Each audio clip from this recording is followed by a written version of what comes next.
Hello, and welcome to this session's presentation. Thank you for taking time out and being here today. The session will discuss the approach and results obtained from a network accessibility study conducted in the Harare Metropolitan Area. The objective of the study was to evaluate the extent of public transport coverage and its response to land use patterns. I'm Nigel Zhuwaki. I spent the past few years developing methods for generating transport and movement data to support decision-making for cities, planners, and public transport authorities. I'm currently working at Goa Sendal, a global mobility advisory joint venture between Ascendal Group and Goa Metro, where I lead the transport data analytics and modeling activities. Goa Sendal empowers cities to implement greener and equitable mobility for all by driving transformative mobility solutions and harnessing the potential of data and technology. A common theme of public transport in most developing cities is the presence of informal public transport systems. These services are often invisible within the planning framework. This is because there is very limited knowledge on the geographical extent and level of service of these operations. In addition, local authorities are ill-equipped and often underfunded with regards to managing and integrating informal transport services. This has severe consequences on planning and delivery of public transport services. Where the planning frameworks are weak, we witness significant misalignment between changes in land use and transport infrastructure provision. With these challenges in mind, this study sought to evaluate public transport accessibility using low-cost data collection technology and open-source tools to develop a framework to quantify accessibility of public transport networks. The approach presented in the study employs tools such as geographical information systems to assess a range of accessibility metrics, including origins, the location and delivery of key activities, and the transport links that connect them.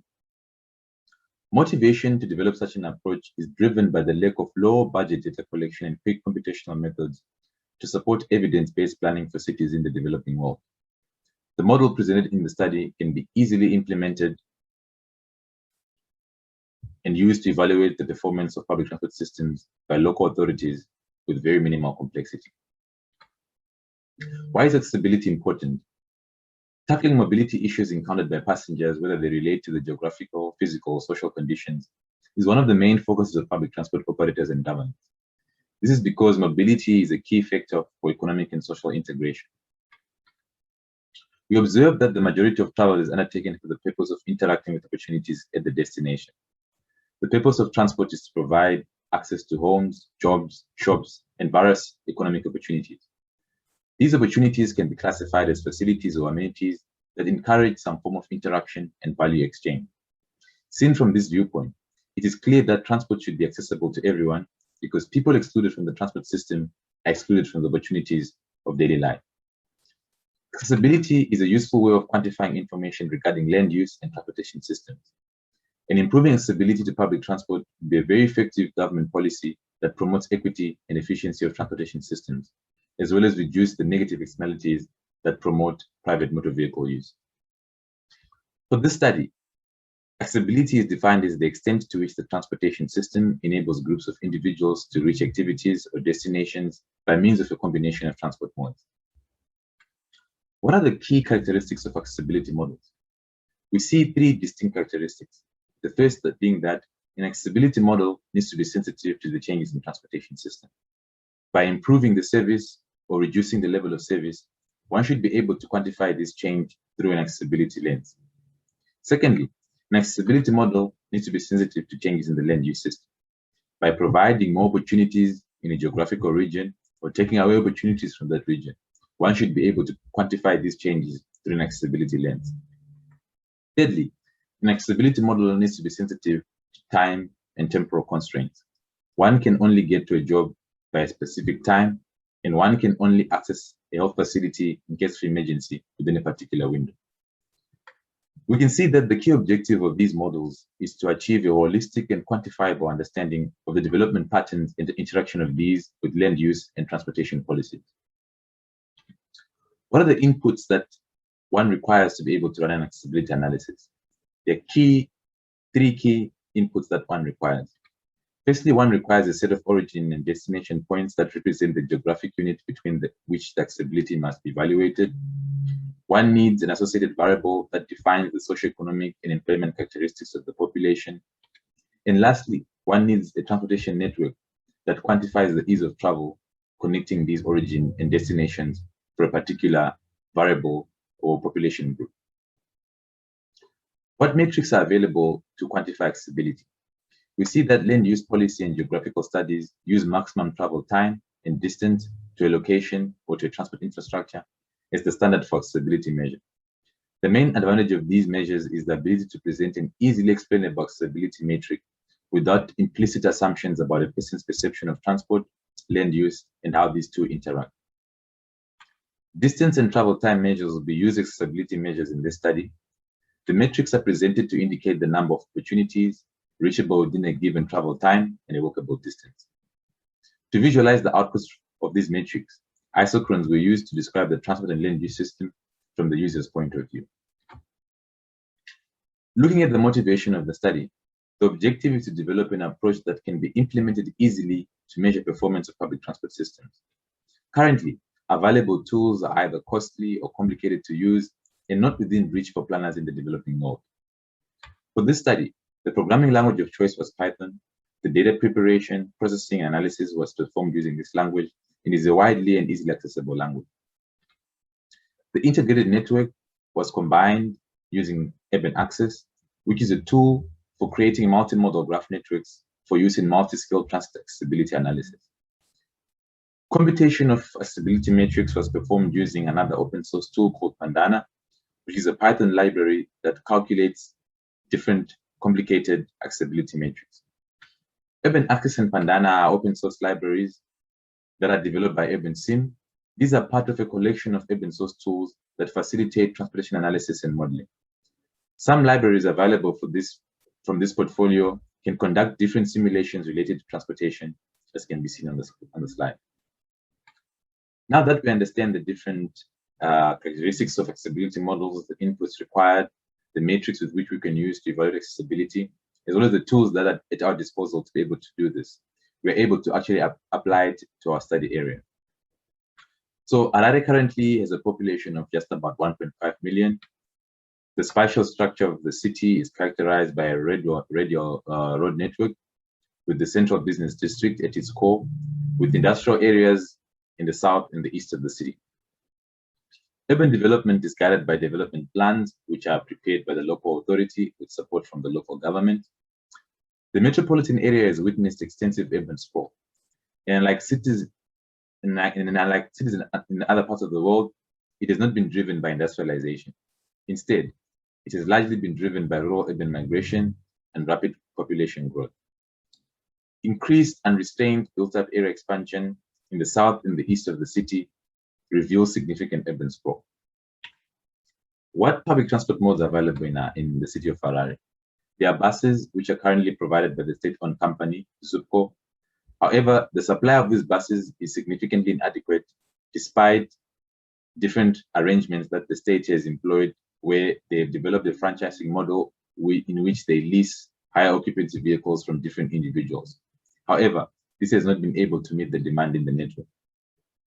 Next are shared taxis, locally known as Mshika-Shika, which provide shuttle services within the CBD.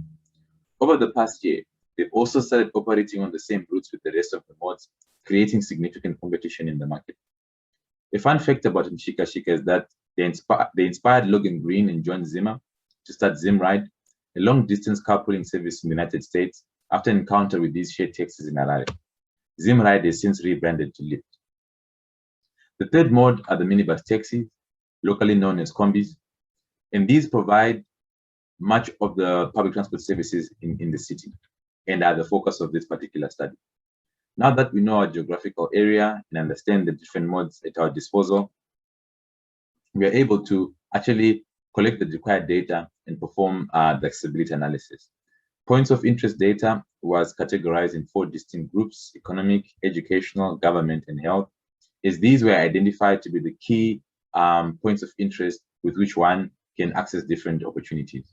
The geographical distribution of these opportunities can be seen in the slide, and we can see a very strong concentration of amenities within the central business district.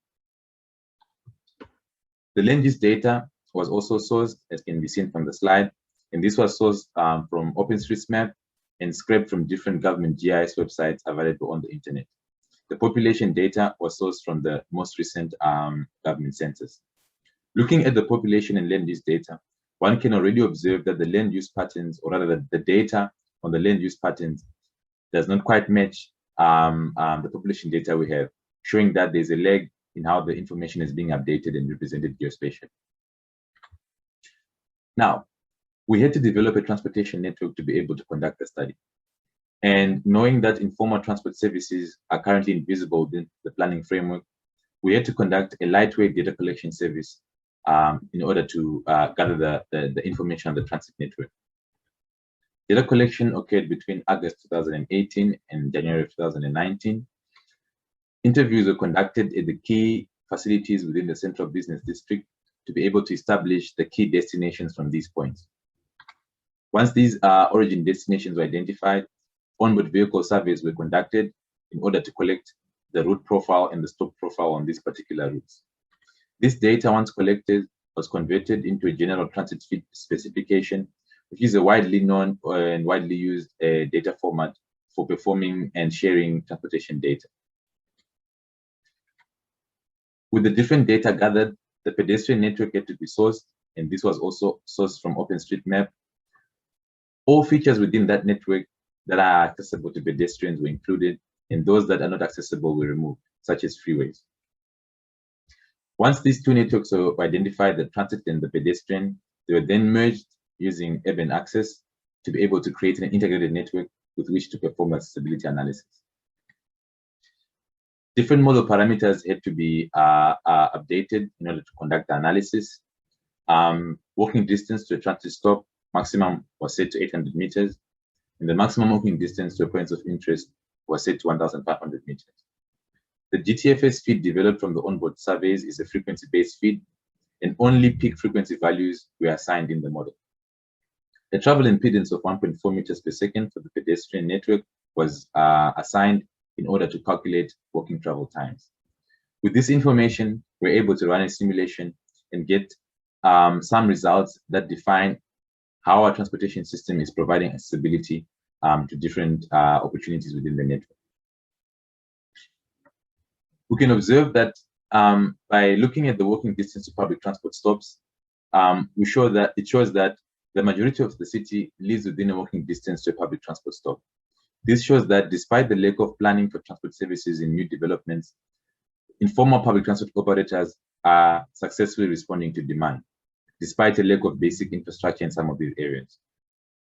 We can also look at the walking distance to all points of interest, and we can see the concentration of amenities within the central business district, leaving a large number of residents in the east and in the south of the city, requiring some form of motorized transport to be able to access opportunities.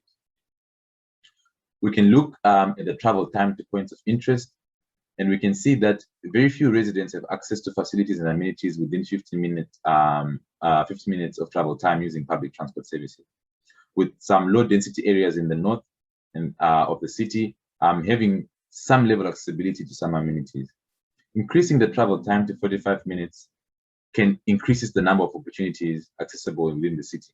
However, densification in the periphery in the southwest and southeast, where much of the urban sprawl has occurred, shows that there's still significant limits in terms of accessibility, with more residents requiring more than 45 minutes of travel to be able to reach the amenity of need. Similarly, one can also perform the analysis to healthcare facilities, and we can see that within 50 minutes of travel, a large part of the city cannot reach primary healthcare.